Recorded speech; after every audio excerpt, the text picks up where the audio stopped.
The Tunnel to Towers Foundation honors the sacrifices of America's heroes. Heroes like U.S. Army Specialist Andy Keith Kingsley. Andy was part of the 82nd Airborne Division. He received various awards and decorations, including a Purple Heart. While deployed, Andy was catastrophically injured in combat. Andy and his family received a mortgage-free smart home from Tunnel to Towers. But many more heroes, like Andy, need your support. Donate $11 a month and amplify your impact by donating your car or land. Go to T2T.org.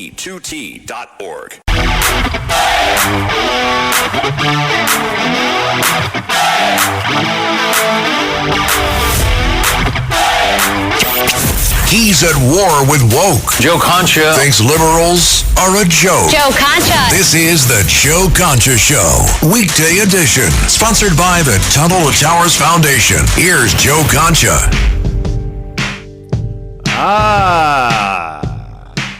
We're going with the Eagles tonight. Hurt someone before the night is through.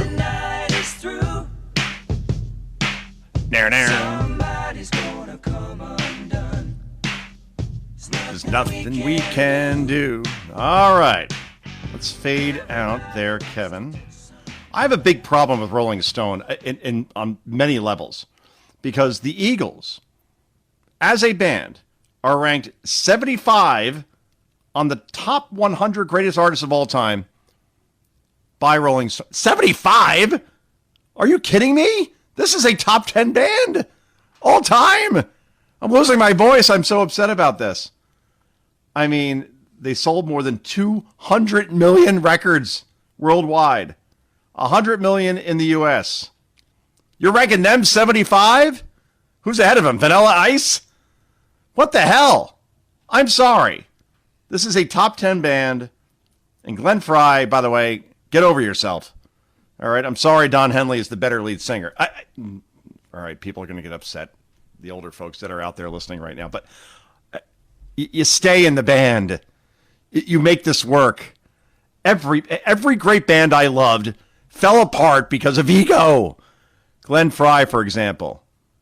And obviously, David Lee Roth with Van Halen. I love Sammy Hagar, by the way, as a replacement. I know I'm in the minority, but I thought Van Hagar was just as good as Van Halen. All right, Kevin, you want to jump in on this? Because I know you want to. Is this Hagar and David Lee Roth? Yeah, I'm saying that they didn't drop off at all. No, they did. Oh. Van Hagar's not Van Halen. I'm sorry. I understand that. You still got Eddie Van Halen. You still have Alex Van Halen. It's not Bon Scott going to Brian Johnson, AC/DC. Right. You know, that's a true non-drop-off, in my opinion. No, you're right about that. Actually, they probably upgraded, if you really think about it. It's arguable, but they did upgrade in sales, that's for sure. Back in Black, number one selling album internationally of all time, beating Thriller. Are you serious? Yeah, look it up. Oh, I had no idea. I will look it up. No, actually, I don't have to. I know you're an encyclopedia when it comes to this stuff. Okay. We're going to move on from the rock because everybody's saying, I want to talk about politics. You know the station, Kev. So I appreciate the input. Thank you so much. Let's go to, I love this. This is so great. Paul Begala, who I don't know why this person is still on CNN, because he was like a thing, I guess, back in the 90s where you listen to him. And now when you listen to Paul Begala, Democratic strategist, former Clintonite, you don't want to shower once. You want to shower like 3 times. Like the type of shower you get before you go into prison, kind of 3 times. Like totally and absolutely expunged of anything that's on your body or your brain. But here's Paul Begala talking about how Pete Hegseth is buying lobster tails for himself as the Secretary of War and all the money that's being spent. There's one little problem with this. This is cut number 2. Go. He's a beautiful little snowflake. No, he's gorgeous, and we all just love him, and I'm so proud that he's so pretty. That's not important. You know what's important? He has spent $15 million in 1 month for ribeye steaks, $6.9 million for lobster tail, $225 million for furniture. He spent more in the month of September than most countries on earth spend in their defense. Paul, do you believe all for himself? Lobster tails? Do you believe while our troops are eating MREs? No. Lobster tails? Do you believe the Secretary of Defense is personally eating all the lobster? Well, he It's can't for eat the 16. troops. Oh, really? The troops are getting lobster frequently in oh theater. My God. Troops who are going to war. Oh get my God. Great meal. You know that. They're You getting know lobster. That. You are so You're gonna full get of it. killed over this. You're You're so gonna get killed full of over it. this. Internet, do something. I'll end this by saying. Yeah. Internet, do something. All right. How about radio host, do something? Fine. I'll take the job. Here is cut number 12, Kevin. Cut number 12 of troops talking about how they've been eating lobster before they went to war because Pete Hegseth, as a former military guy, a Bronze Star recipient who served in Iraq and Afghanistan, thought the troops should be fed well. Paul Begala lying on CNN. What are the odds? Cut number 12. Go. Brothers Defect has steak and lobster. How's your steak and lobster? All right, damn near decent. How's yours? I'm ready for war. We're going to war. We're going to war, so might as well get some steak and lobster. Yes, exactly. Great job, Pete. Great job as the Secretary of War. Feed these guys because they deserve the best meals ever for protecting this country. And Paul Begala, of course, lying on CNN while the CNN host in Caitlin Collins doesn't say a thing. But that's been the thing at CNN this week because Abby Phillip last night on CNN had to apologize because she said on the air, no, she didn't say it. I'm sorry. She was given a script that was loaded into teleprompter. Trust me, I know this stuff. I've hosted shows on Fox. I've been on Fox for many years. I used to be on CNN way back when, not as a host, but I get how this works as a former producer. Abby Phillip was fed a script that she read without previewing. In other words, she went on the air and didn't bother to look at the thing she was going to read to. I mean, let's face it, CNN has more, employees than actual viewers at this point. But still, when you go on national television, you might want to look at what you're going to read before you say it because it may come across as your own thoughts. That's the whole point. Anyway, here's Phillip and her apology saying that Zohran Mamdani was actually targeted by terrorists in New York City, despite the fact that he's kind of on their side. So why would they do that? It made no sense, but she didn't preview anything. And trust me, somebody who goes on television a lot, this drives me crazy. Cut number 1, go. This morning, I issued a correction first thing in the morning on X for a mistake that I made in last night's show, but I also wanted to do so on air as well. I incorrectly said that the bombs that were thrown by ISIS-inspired suspects in New York over the weekend were directed at Mayor Mamdani. They were not. I failed to catch and correct that mistake in real time, and I take full responsibility for that. And while we do make mistakes, it is important to acknowledge and correct those errors when they happen. Yeah, I didn't catch it. You know what that means, right? That somebody else wrote something for me, and then my producers, who are stupid, made me look like a complete idiot on the air, and I should have caught it as the smart one in the room. That's exactly what she is saying. Meanwhile, this is why legacy media is as trusted as gas station sushi. All right?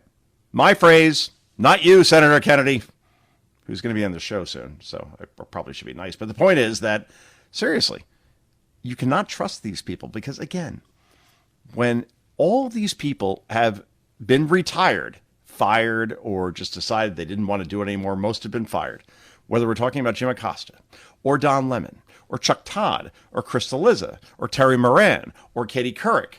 All these people doing podcasts from their kitchens have exposed themselves to be as far left as AOC times Bernie Sanders times R.M. Mamdani.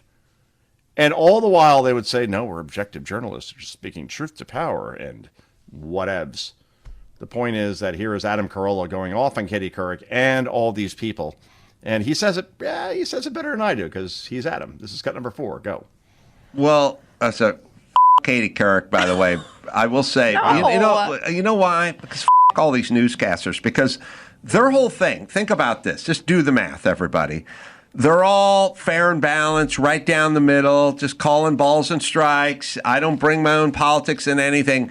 The second they retire from whatever news outlet they work for, they're all hard lefties. Well, most of them were hard lefties before. Well, that's yes, that's what I'm saying. Yeah. They're hard lefties who are trying to pass themselves out as just people calling balls and strikes. No, you're fucking not. That's the problem with the legacy media. And then the second they get out, it's all about trans people. Like her number one subject is trans people. It's so true. That's exactly right. They've all been exposed. And they all talk to each other. That's the best part. It's Don Lemon joins Joy Reid on her podcast. Oh, great. Congratulations. It's perfect, actually. Because these people, trust me, they have money. They got paid 7 figures to be on CNN, MSNBC, in Katie's case, ABC, CBS, Fox News. No, not Fox. God knows, not Fox. Let's see. CBS, ABC, NBC. She almost hit for the cycle. She is more comfortable than you could ever imagine. But this person wants more. And same thing with Acosta, Lemon, Joy Reid. They want relevance. They want to be a part of the conversation. That's their currency.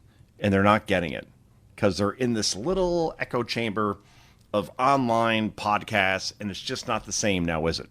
And that's why Don Lemon stormed a church in Minneapolis so he could get himself back into the news and make himself relevant again. Otherwise, these people absolutely lose their minds in the fact that they're not part of the conversation anymore. And it goes on the right as well. Tucker Carlson, same thing. Same thing. At Fox, he drove news cycles. Now, given his rhetoric, which is increasingly unhinged as far as being as anti-Israel and pro-Russia as you could possibly get, suddenly Tucker is not driving conversations. He's out on a fringe on the right as well. Candace Owens, same thing.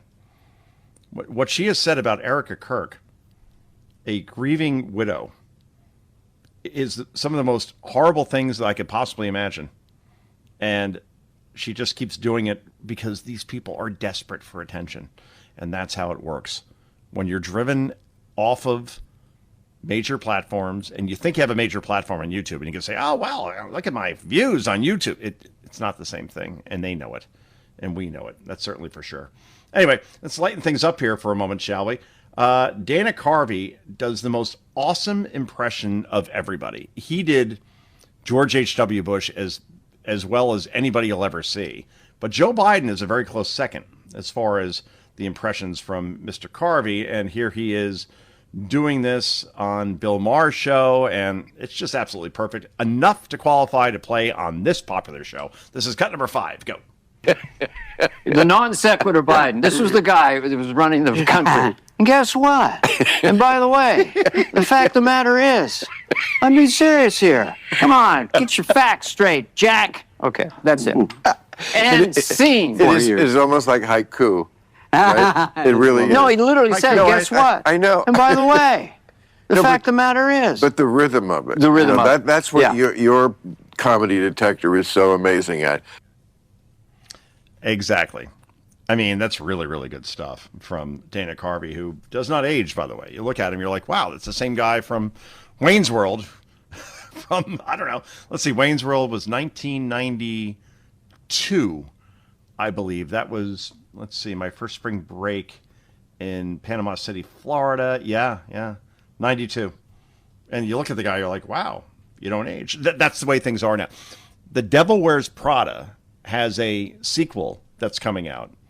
And you look at Meryl Streep, I think was supposed to look older in the first version, but Anne Hathaway, who I think is a tremendous actress, and let's see, Stanley Tucci is in that as well. Emily Blunt. It's coming out with a sequel. It's 21 years later. You look at these people, and there's literally no difference. Just like in F1 with Brad Pitt. If you have not seen this, by the way, people, watch that movie before you watch any movie. It is that good. And the fact that Pitt is 62 years old, and you watch this guy, and he's no different than he is in Fight Club. I mean, there's one scene where, he comes off the track, he's all beat up, and he takes off his shirt, and literally my wife said, ooh, in the good way. 62. Remember what 62 is. Remember the grandparents in Willy Wonka? They're all in their beds in the beginning of the movie. All in their 50s when it was filmed. Mr. Miyagi, Karate Kid, 51 years old. Was supposed to be like the grandpa in the movie. Wilford Brimley in The Natural was 50 years old when he played Pops. I'm telling you, 60s is different than 50s. Anyway, here we go with the Eagles. Lord, I know. Anyway, I am Joe Concha. This is Concha at Night. It is Eagles Thursday. Back with so much more in just a moment. Enjoy. This is the Joe Concha Show, weekday edition. Joe Concha. Sponsored by the Tunnel to Towers Foundation.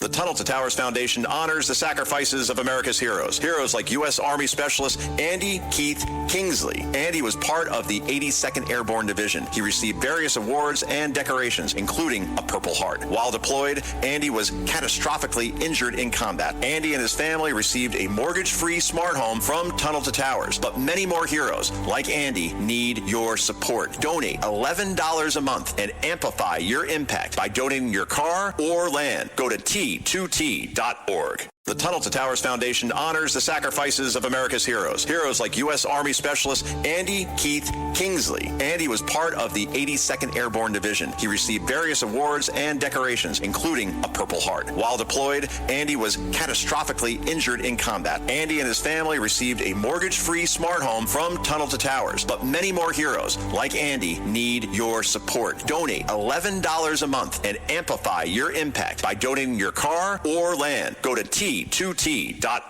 How many discounts does USAA Auto Insurance offer? Too many to say here. Multi-vehicle discount, safe driver discount, new vehicle discount, storage discount, legacy. How many discounts will you stack up? Tap the banner or visit USAA.com/auto discounts. Restrictions apply. It's tax season, and at LifeLock, we know you're tired of numbers. But here's a big one you need to hear. Billions. That's the amount of money in refunds the IRS has flagged for possible identity fraud. Now here's another big number, 100 million. That's how many data points LifeLock monitors every second.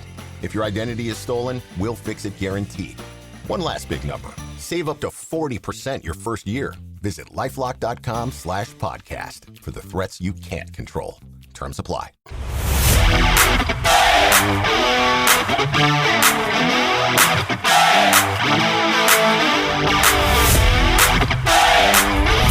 This is the Joe Concha Show, weekday edition. Sponsored by the Tunnel to Towers Foundation. Here's Joe Concha.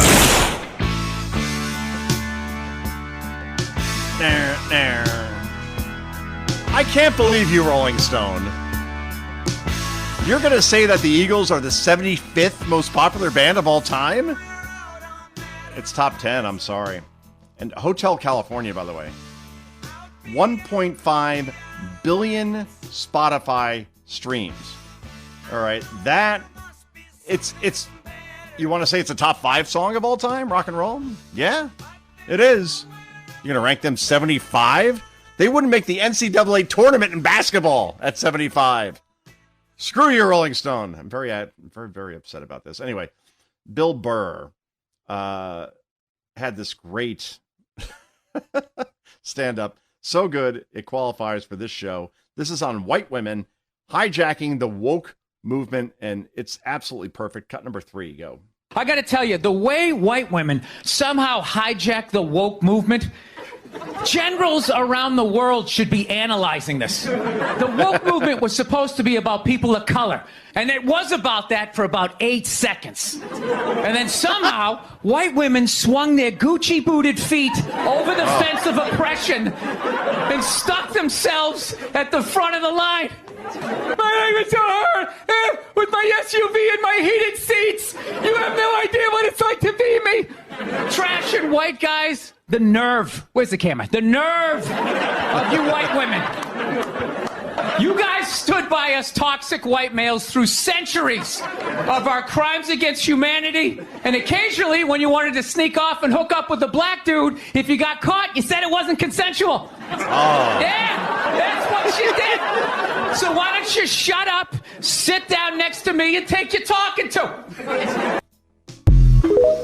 I mean, that's funny stuff. It's Eagles night on Concha at Night. In the city, New York City, WABC, and on stations around the country and around the world. Back with so much more in just a moment. In the city,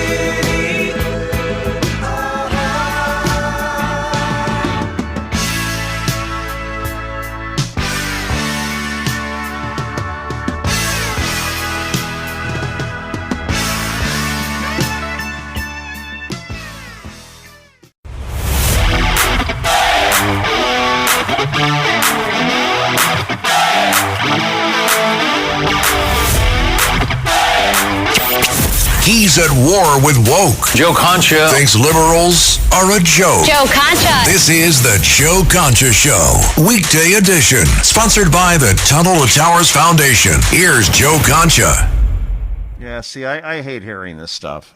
Ernie Anastas, who, again, you grow up watching Ernie Anastas. He was on Channel 7. This was a time where you didn't have. I'm old. I'll admit it. At least, in my earlier youth, before cable became a thing in the 80s, but, Channel 2, 4, and 7, that was basically it, 5 and 11. But Ernie Anastas, of all the local news anchors, was easily my favorite, and he's passed away, unfortunately, 82 years old. Kevin, you were sharing a story that, obviously he's done some work here at WABC, and when you first met him, you thought the guy was 45. Yeah, I mean, the guy just was incredible looking. He was the same Ernie Anastas that I saw on TV in 2005 that he was, in 2020 when I met him. Yeah, or in 79. It's unbelievable. The guy, he just, the skincare routine must have been hours long. Oh, well, maybe.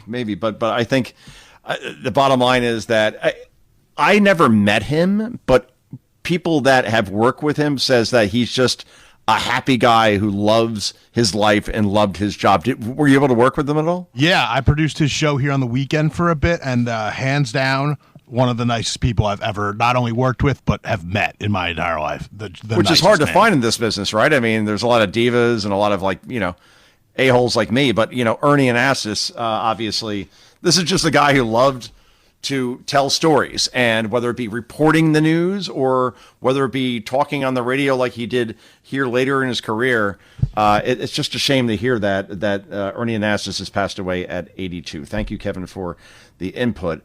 Let's move on to some other folks, shall we? And that is Zohran Mamdani, the current mayor of New York, hosted Mahmoud Khalil after a terror attack on this city.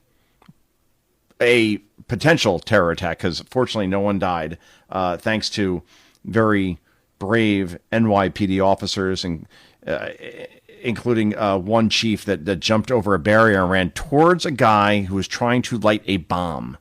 Think about that for a moment. And he should be all over the news, right? Is he on CNN? Is he on MSNBC? He was on Fox. But you don't see him very much, because I guess he did a good thing and not provocative and isn't calling Trump a racist or something. That's what gets you on TV these days. But Mamdani hosted Mahmoud Khalil at his home, which is Gracie Mansion on the Upper East Side, after a terror attack. Here's the news report on this, and it's just disgusting to even try to absorb. Cut 13, go. The other night, instead of hosting the two-star police chief who leaped over the barricades and ran this guy down who had thrown the bomb, the mayor decides at Gracie Mansion to host Mahmoud Khalil. I mean, he's sending such a awful message here to the rank and file. And remember, the mayor, when he was a private citizen who had commented on Twitter then that he saw a cop crying in his car and nature was healing. This is something that, again, the men and women of the NYPD will do the right thing. They're going to enforce the laws. They're going to show up for work. But they understand that this man on the screen right now does not have their backs. And those same cops that he wanted to defund, especially that unit that is responsible for the protests, they are the people that saved his life over the weekend. James, thanks so much for joining us this morning, brother. That's right, and that was on Fox and Friends, obviously, earlier with my friend Lawrence Jones. So now, look, that police chief, his name is Aaron Edwards, and he reacts to that. It's a viral video now at this point, viewed millions of times, of him jumping over a barricade towards a guy that literally was trying to throw a bomb. Would you have balls like that? Because I'm not sure I would. I'm trying to be honest with you guys. I don't know. Guy, bomb, trying to detonate. I'm running the other direction. Not Aaron Edwards. But this guy is so humble, and he's so indicative of everything we love about the New York City Police Department. This is cut number 15. Go. In terms of going viral, first off, I'm happy that I cleared that barrier. Okay, imagine if I fell. But to me, it was just instant. I'm trying to get the bad guy. I was in real pursuit trying to get him. And just, the picture going viral, I don't want that picture to be about me. I want it to be about the day. I want it to be about what we did. I want that picture to be a reminder to New Yorkers that, your cops, the members of the NYPD, we're going to be relentless in pursuing justice, right? And there's going to be no obstacles. Nothing's going to stand in our way from protecting New Yorkers. That's right. Amen. Aaron Edwards should have been at Gracie Mansion with Memdani. That's the guy you invite, Mayor. Of course you don't, because, he prevented. I can't get over the fact that New York actually elected a guy who appears to be sympathizing with those who try to attack it. I swear that seems to be the case at this point.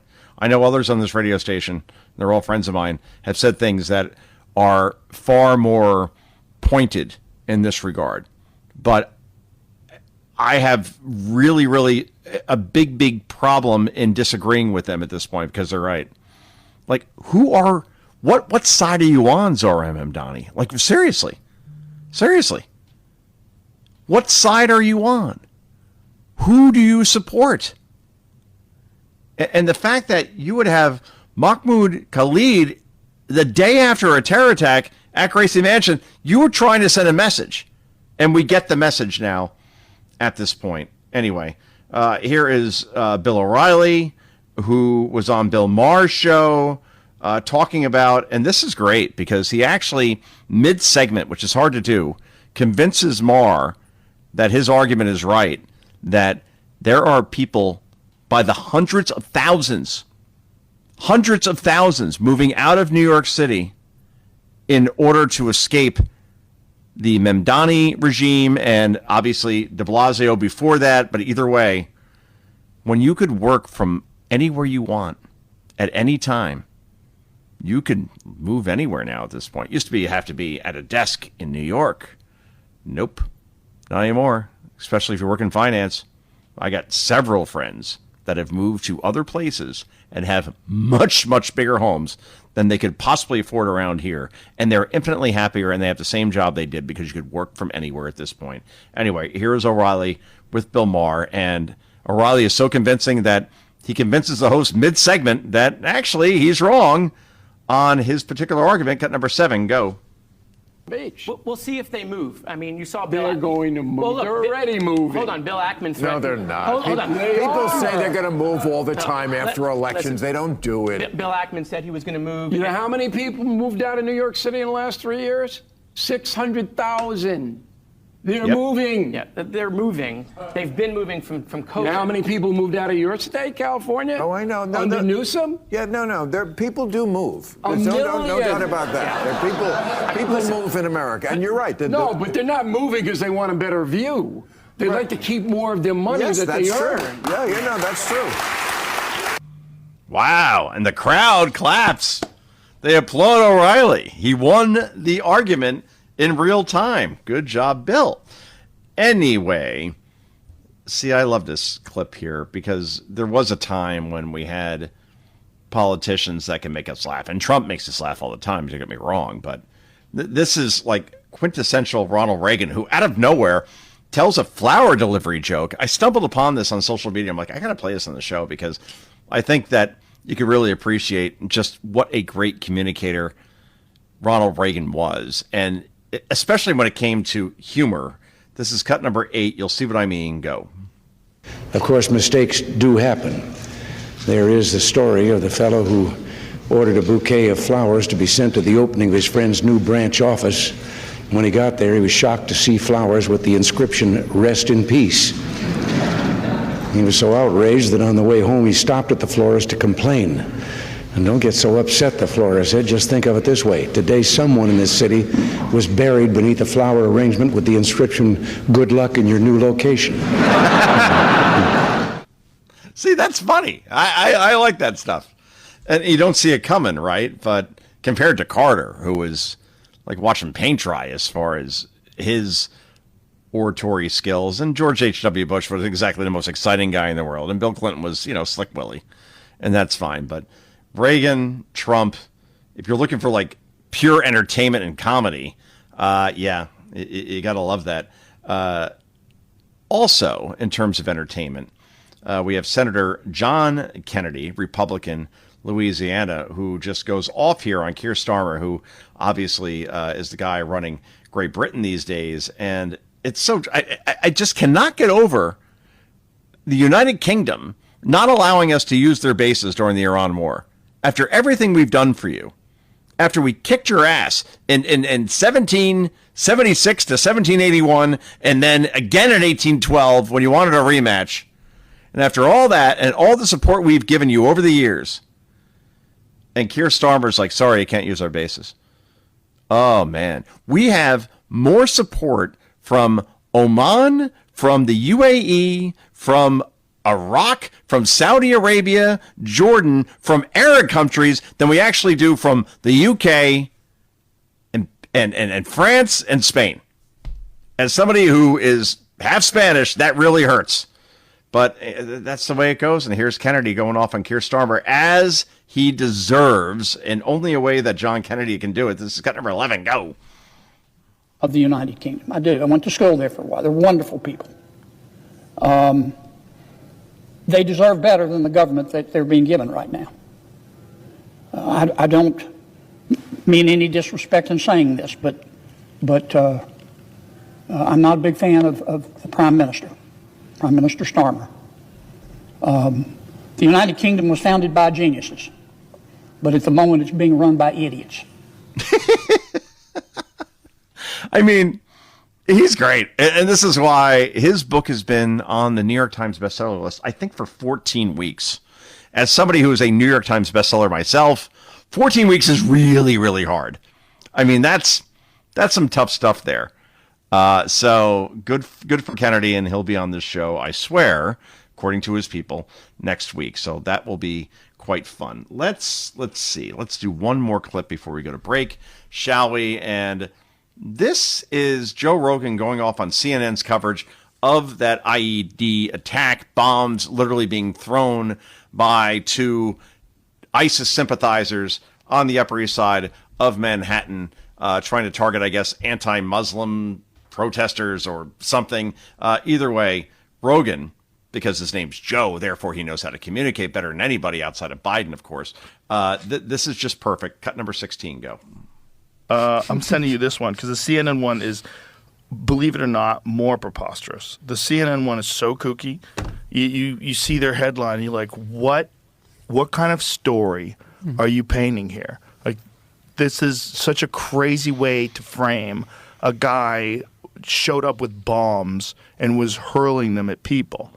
Well, they made it sound like the exact opposite of what actually happened. Well, it sounded like it was just a regular day. just a regular day for this fella, and then you probably have an old link that. Okay, that's the New York Times one I sent you. That's the one I just clicked on. Let me check the original one. Nothing to see here. Interesting. They probably deleted it. Okay, here I found it.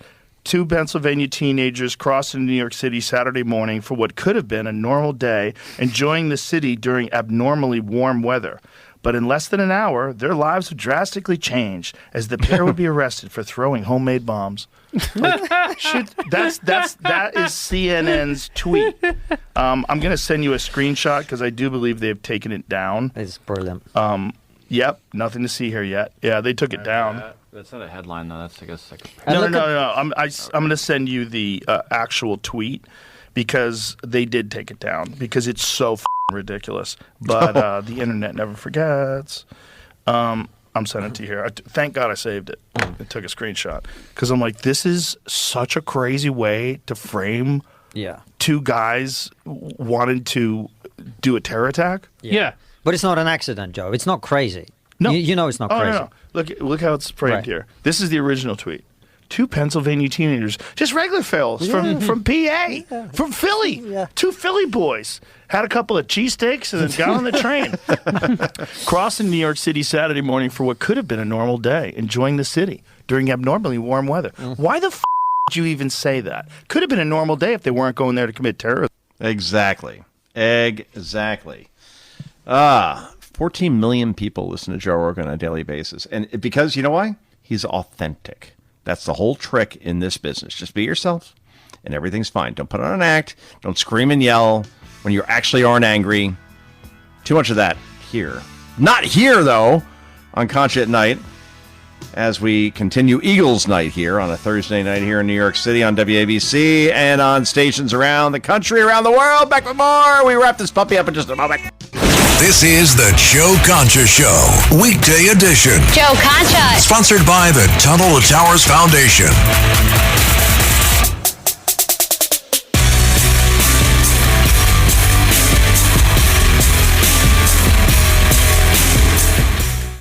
This episode is brought to you by Cologuard.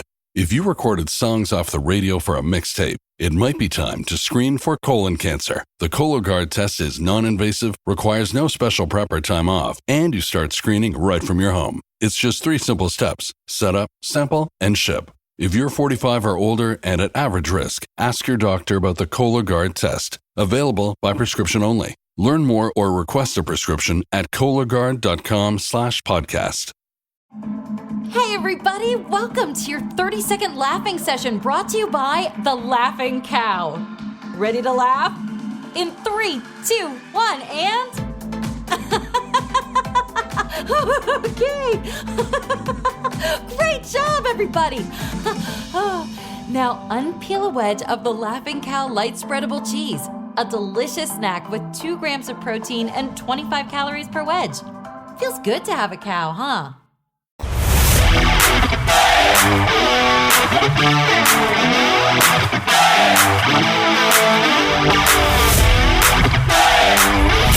This is the Joe Concha Show, weekday edition. Sponsored by the Tunnel to Towers Foundation. Here's Joe Concha. Yes.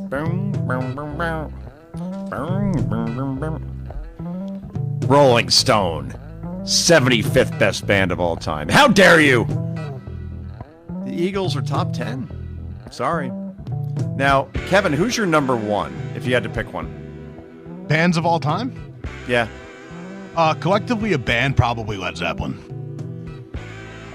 I agree with that. I'm tentative on that, but yeah. They never released a bad album. No, you're right about that. Neither did the Beatles, but the Stones have released a handful of bad albums. That's true, actually, right? Or albums that have 1 or 2 good songs, but the rest of it was kind of Yeah, no, I'm with you. All right, so where do you put the Eagles? Top 10? I put the Eagles in top 20 for sure. Top 20? Just okay. Their harmonies alone get them there. I agree with that. What happened to Glenn Frey and Don Henley? Like, I mean, I think honestly. one of them punched the other one in the face at one point. Oh! I can see Frey doing the Don punching. Henley.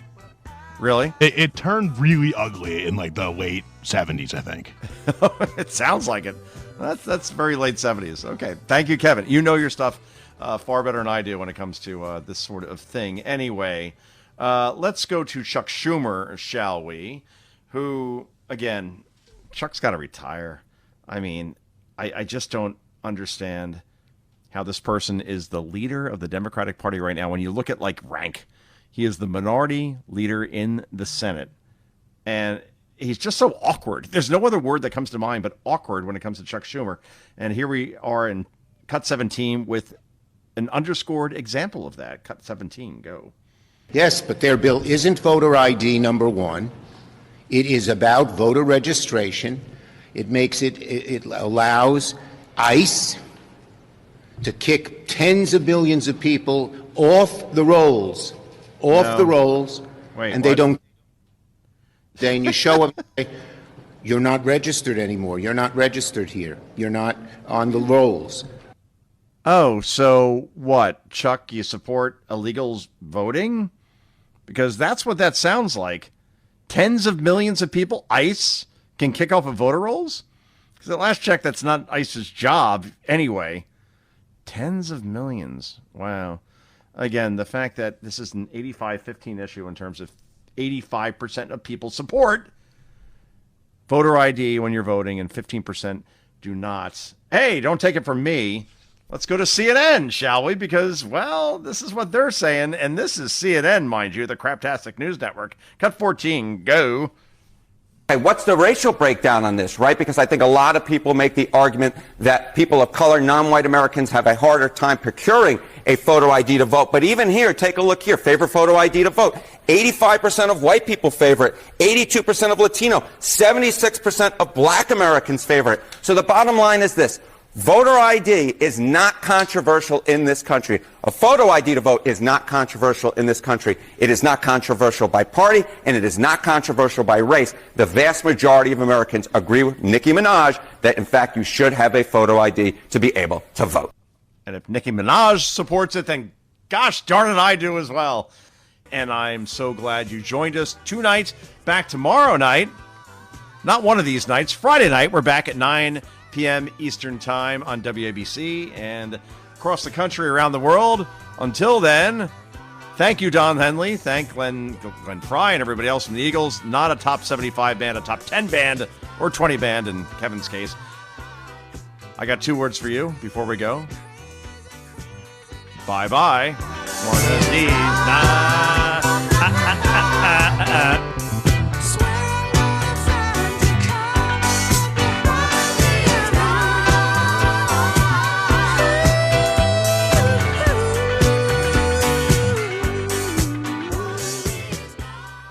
The Tunnel to Towers Foundation honors the sacrifices of America's heroes. Heroes like U.S. Army Specialist Andy Keith Kingsley. Andy was part of the 82nd Airborne Division. He received various awards and decorations, including a Purple Heart. While deployed, Andy was catastrophically injured in combat. Andy and his family received a mortgage-free smart home from Tunnel to Towers. But many more heroes, like Andy, need your support. Donate $11 a month and amplify your impact by donating your car or land. Go to T2T.org.